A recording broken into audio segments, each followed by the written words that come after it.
second.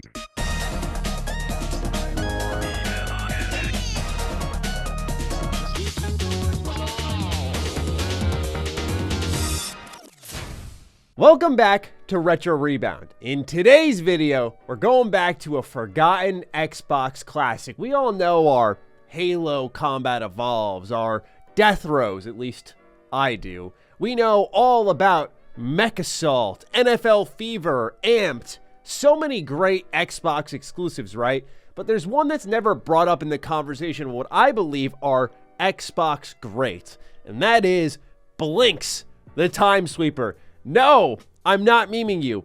I love this game, and I wanted to spend a whole video talking about it today, so we're going to do just that. We're going to unbox a fresh copy as if you pulled it right off the shelf from Circuit City or Best Buy or GameStop way back when, and we're going to highlight what is so special about this game. So if you're new here and you want to get into more retro gaming content, you are in the right place. Consider subscribing. Now, let's talk about the best cat in gaming. Sorry, Morgana. I love my Persona 5, but the best cat in gaming, Blinx The Time Sweeper. So for those who are unfamiliar with this game, first and foremost, you play as Blinx The Time Sweeper, the cat, right? He works at a time factory. It's his day-to-day job. Like, the opening cutscene's incredible. It's just another day for Blinx. But then a princess is kidnapped, and now it's up to Blinx to puff his chest out and say, I'll handle this. So you go to all these different dimensions, and you have to clean up the lost time crystals, these time monsters, and wipe them all out, and then get to your goal at the end of said level. It's a really unique premise because the back of the box is really, to me, what defines how strange this game is. So it says, the first 4D action game ever, only on Xbox. The fourth dimension is time. They don't even leave it for you to, guess, try to figure out. They're like, this is what it is. And Blinx, trademark, I love this stuff, has it at his command. Pause, slow, fast forward, rewind, and record in more than 35 warped levels to rescue a princess, prevent a time disaster, and save the world. It says upgrade your adventure with power-ups, bigger and better time sweepers, and much more. And it shows again the time control. Time control is huge to this game. It'll be the first mechanic that we get into. But now, let's crack this bad boy open. This game isn't too much. I got this for $10 at my local shop. So as you can see, I love the disc art here. I love the name of the studio, Art Tune, because when you see the graphical style, it's really fitting. Super unique, but disc is looking crisp. As always, as we've seen quite often here on this channel, this is one of the original first games to come out on the Xbox, so it's going to have this little pamphlet here. If you haven't seen it yet, it's got those classics, just like Blinx, Shenmue 2, all that good stuff to let people know, like, hey, we don't just have Blinx, we got Quantum Redshift. Right. Anyway, putting that to the side here, let's take a look at what I think just defines how great video game manuals are. So you crack this bad boy open, and right there, like, you can just tell.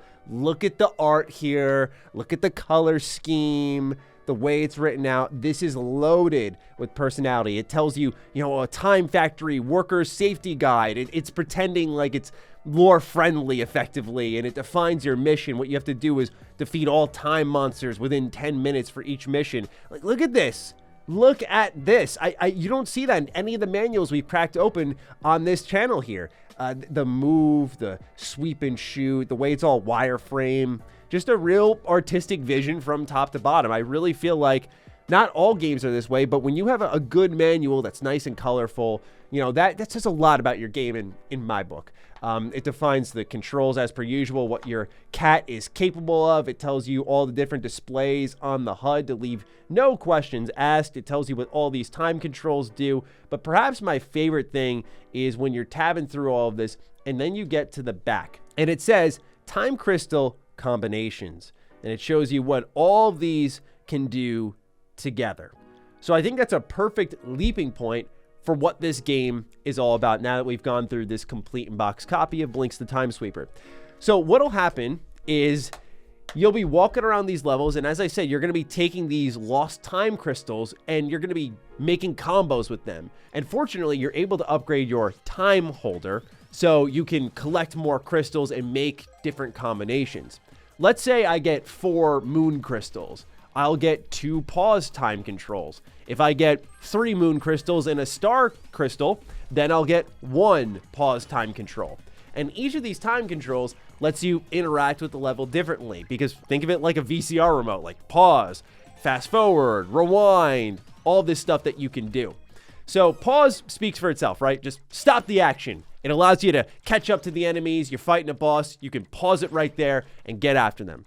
There's also slow. You want to go in slow-mo. This is good for when there's environmental obstacles, because this is also a 3D platformer. And this was coming out during a time where there was Sly Cooper coming around. There was Jack and Daxter sniffing around eventually. It was a big war of the 3D platformer mascots. And this was Xbox's, man. And it doesn't get enough credit to this day. But you have slow motion, right, for those 3D platforming sections that may be a little bit more challenging.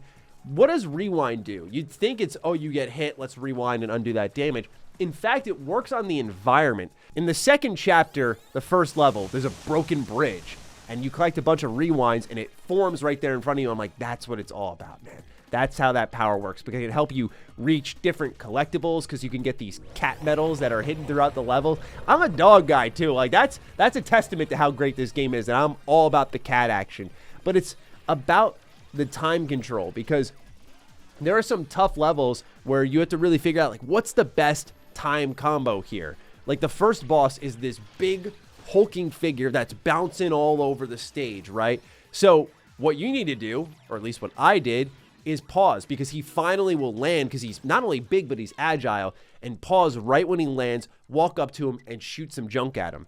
So I've talked a lot about time controls. That's what you're mainly going to be doing, is creating these time combos as you go through Times Square. That's the first chapter of the game, and all these different locations that are sort of spun off of our real world in this fantastical vision. But there's also the Time Sweeper itself.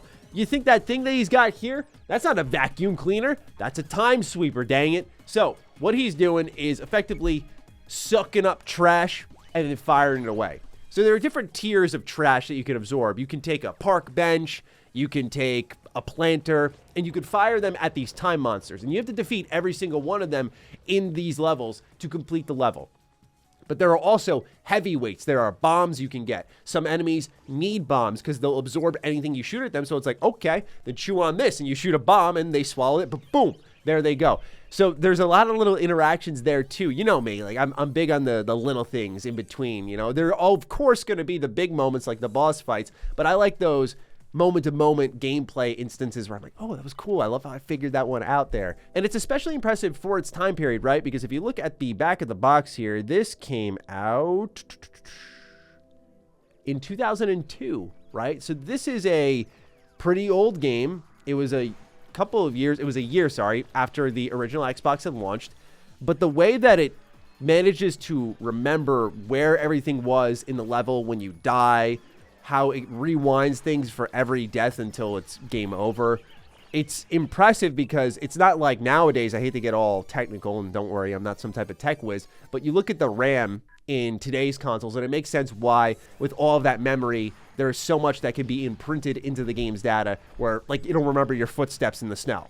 But with this game, 1 year after the launch of the Xbox, in a lot of ways, I know this is going to sound like a trope. It was pretty next generation for its time. Like the ability to rearrange the level exactly how it was and not be loading a checkpoint, but doing all of it in real time. It's especially impressive. And better yet, this is not just a game that you can throw in the old Xbox. You can play it in back compat. It's on Game Pass. It's available where if I took this disc right here and threw it in the Series X, it would work. Awesome feeling. But there's also another way to play it. In fact, it's how I played it most recently here, because I like to rehearse, if you will, before I sit down and talk about a game on this channel. And of course, if it's like one of those, so I played for the first time videos, I'll play it to completion. But I had to just rehearse for my man Blinx, right? And what I got here is my iPad. As you can see, my iPad's like my hub for all of my work. And then I got my Xbox controller. And what we have open here is the Xbox Cloud Gaming Beta app. And so you can see right here, jump back in. You can see what I've been playing recently. A little Danganronpa, One Step from Eden, Halo Infinite. And Xbox has been pushing this cloud gaming initiative. I don't use it all too often, but this was an opportunity for me to try so. And you can just literally click Blinx The Time Sweeper. It fires up. I have this Xbox controller synced up via Bluetooth So just give it a second here. It'll eventually load up. But in the meantime, I just want to say, like, this is awesome because you just heard me say how, oh, this was like next gen type technology for 2002, mind you. I know it's not super impressive now, but for me, it was a big deal.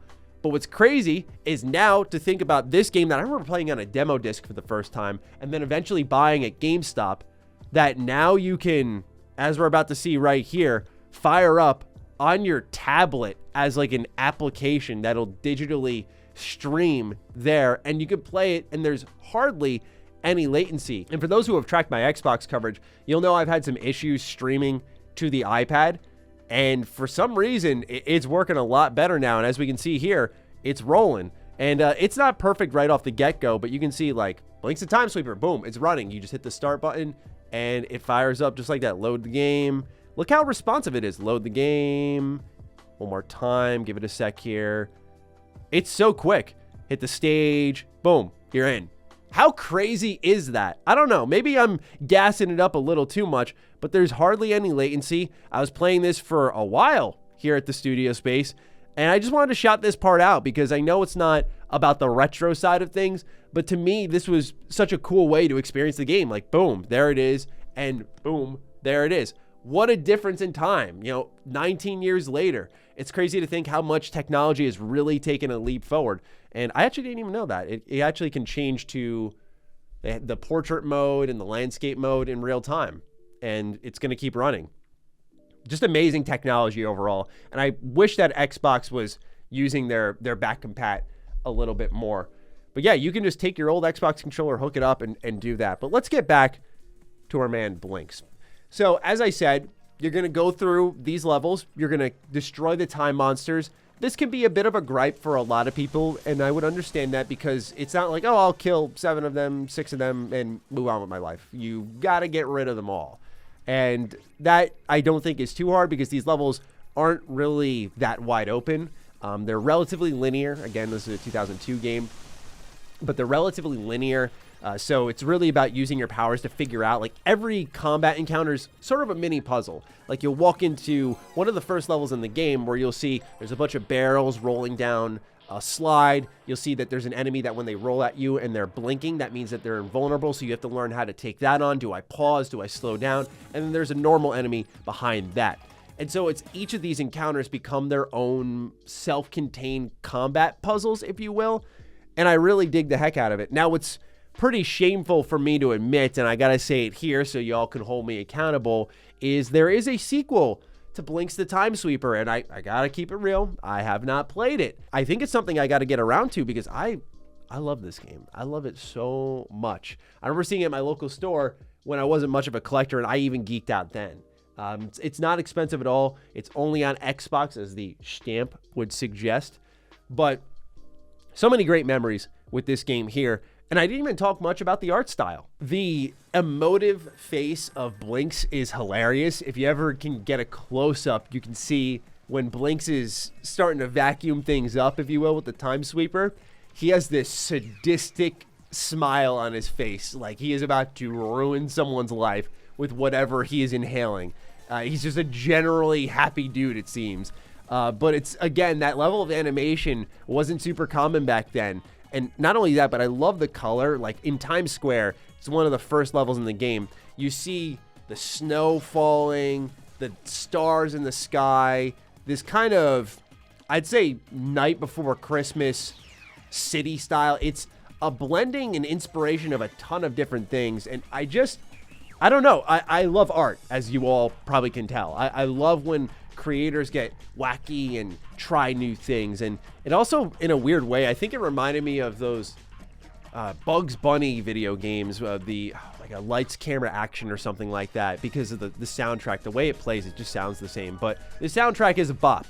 I gotta say, it is a bop. It's very electronic themed, and then there's also a shop, by the way. I didn't even mention any of that. Because I get so caught up in what's really cool about this game. But yeah, there's a shop. You can upgrade your stuff there. You can upgrade like your Time Sweeper in there. You can change your clothes there. All this stuff. I mean, it's arcadey, but I gotta shout it out because everyone still talks about like Crash. They still talk about Spyro. We still don't talk enough about Sly Cooper, but we talk about Jak and Daxter. Ratchet and Clank is still around to this day. And a lot of these different 3D platformers have gone their own separate ways, are dead or alive, but our man Blinx deserves another chance, I think. I know Xbox, as someone who talks about them a lot, really doesn't have their 3D platform, and I always say they should just make the old Banjo again, like remake it in an era of remakes. But if this is on the table and this is possible, bring back my man Blinx. I'll be the first to be screeching about it. And maybe one day we'll talk about that sequel here on the channel, but for now I just wanted to talk about the OG Blinx The Time Sweeper, which swept people off their feet back in the day. All right, that's enough from me. Ladies and gentlemen, if you enjoyed this, please let me know down below and fire away with any thoughts you have on Blinx The Time Sweeper. Until then, I'll catch you all in the next Retro Rebound. Peace out.